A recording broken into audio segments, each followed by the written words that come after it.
Okay, in this video I'm going to be showing you another really important feature when you're viewing data and trying to manipulate it in Excel, which is how to freeze panes and then how to zoom in and out on various data sets.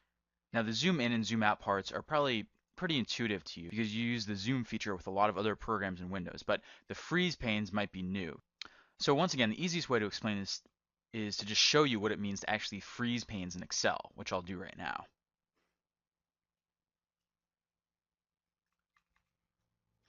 Okay, so now I've frozen the panes right here. And this may not look too much different, but to illustrate why we use this and why this is so helpful, let me just go to the end of the data set here. And we see that as we scroll down, the top row, row 1, is actually staying the same. And you can probably already tell why this is so useful, because when we have a huge data set, which we don't here, it's not too big, it's only about 20 rows or so, but imagine if this were 1,000 rows, let's say. Well, by the time we got to the bottom, we wouldn't have the headers at the top. We wouldn't have the industry, the number of employees, product, price, quantity, all that information at the top, and it might be difficult for us to keep track of that and remember which column is which. So it's very useful for organizational purposes, especially when we have huge data sets that we're working with. And similarly, we see that with the columns, when we scroll across now, these customer names stay the same. So once again, if we were to actually have a huge amount of information here, then this would be more useful. As it stands right now, it is useful because if we were to go in and add a bunch of columns over here, then the column all the way on the left would stay the same. It would be easy for us to tell which information matches up with which customer. But these features are definitely more useful when you have a huge set of data. I would say that you don't use them too much when you're working with normal Excel models. If you have a really extended model, so if you not only have years projected out, but you have months projected out, so maybe you have 60 months and you're doing it over 5 years, each year is broken up into 12 months and you have 60 columns, then it would be quite useful to use the freeze panes feature because you can keep the revenue or the EBITDA or whatever it is you're looking at constant over here on the left side and scroll over and still have that information. So you do use it in models sometimes, but I would say that in general, the freeze panes feature like this is more commonly used when you're looking at just a huge data set of customer data, individual orders, a company's internal expense system, anything like that is where you most commonly see this.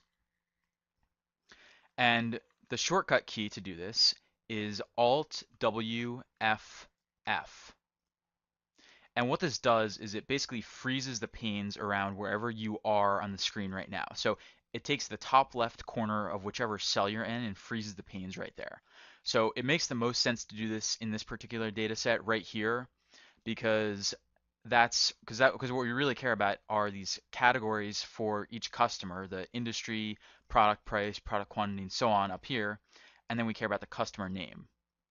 And by the way, the Alt WFF key freezes the panes and then also unfreezes the panes once you've frozen them.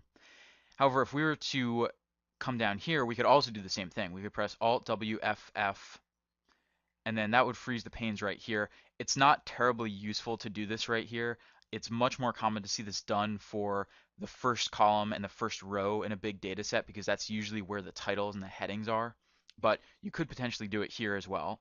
And you could really do it anywhere on the page. You can do it here, Alt WFF and then Alt WFF to unfreeze them. Now, if you're using Excel 2007, when you press Alt WF, you see these options over here, freeze panes, freeze top row, and freeze first column. And that's because Excel knows what I just mentioned, that it's most common to freeze the top row or the first column in a big data set. So if you go here and you press R, then that just freezes the top row. And similarly, if you press Alt WF and then C to freeze the first column, that just freezes the first column. Now, usually you want to do more than that. Usually you want to do what I just did, where you freeze a row and a column with the Alt WFF key. But nevertheless, that option is available if you want to just freeze one row or just freeze one column. If you're using Excel 2003, you don't get the same dialog here when you press the Alt WF key, but the same concept applies. You would press the Alt WFF key to freeze the row above the cell that you're currently at, and then to freeze the column to the left of the cell that you're currently in. So this is a very, very useful feature and one that you use all the time in Excel, especially when you're looking at these big data sets. Now, another thing that can often come up when you're looking at big data sets like this is that the set may not fit on the entire screen, and maybe you want it to for some reason. So realistically, if you have thousands and thousands of rows or columns, nothing you do is going to make it fit on the screen. But maybe you have a case like we do here, where we just have a few rows that extend beyond the current screen area. And if that's the case, we can use the zoom functionality in Excel to make everything fit. So to do that, let's press Shift Control and then the down arrow key and then the right arrow key to highlight this whole area. Now to get to the zoom dialog, we press Alt V Z. If we were to press 200%, then it would greatly expand the size of everything. There wouldn't be too much of a point in doing this. Usually what we're trying to do with the zoom feature is actually zoom out and try to fit more data on the screen. But nevertheless, this is something else we could do. Let's just move it back to 100% for now. We could also make this smaller. So we could go down, and you can either use the down arrow keys or you can press the keyboard shortcuts you see here. 7 for the 75%, 5 for the 50%, and so on. We could make this 50% the size. Again, not terribly useful. Probably the most useful thing we can do with the zoom dialog is fit to selection. So we press F to get to that, and now everything fits on our one screen. So this is probably the most useful way you can use the zoom function in Excel. So it's usually not terribly useful if you want to look at other zooms here, and I would say fit to selection is the most common one, but nevertheless, sometimes depending on the model, sometimes you may want to zoom out and just get a whole view of the entire thing. That could be one way that you use this, but I would say that the fit to selection one is probably the most common functionality with the zoom in Excel.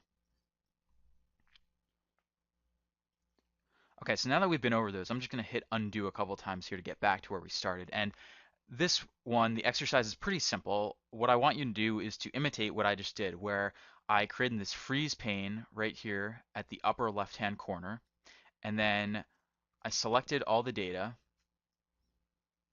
and then I fit it to the selection here so that our screen basically covers this entire data set. So pause this video right now and then go through your own Excel file and try to do exactly what I did. Once you've done that, unpause the video, and then I'll walk you through how to do it this time by pointing out the Excel shortcuts throughout so you can check your work and test yourself.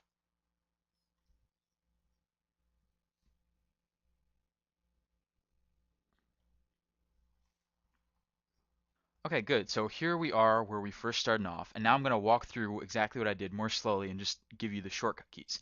So to freeze the panes, it's Alt W F F, and we see those lines appear and we see that everything is now frozen in place. So the top row and the first column on the left don't move at all.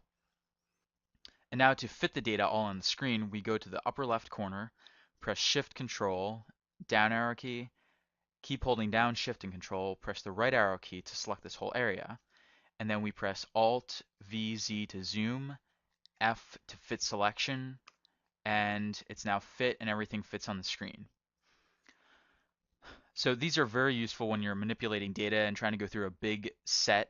We don't quite have a huge set of data right here because it's just an example, but oftentimes clients will send you spreadsheets that have thousands of rows in them, and it's your job to go through everything, try to make sense of it, and by using the freeze pane and the zoom functionality in Excel, you can go through and do that much more efficiently.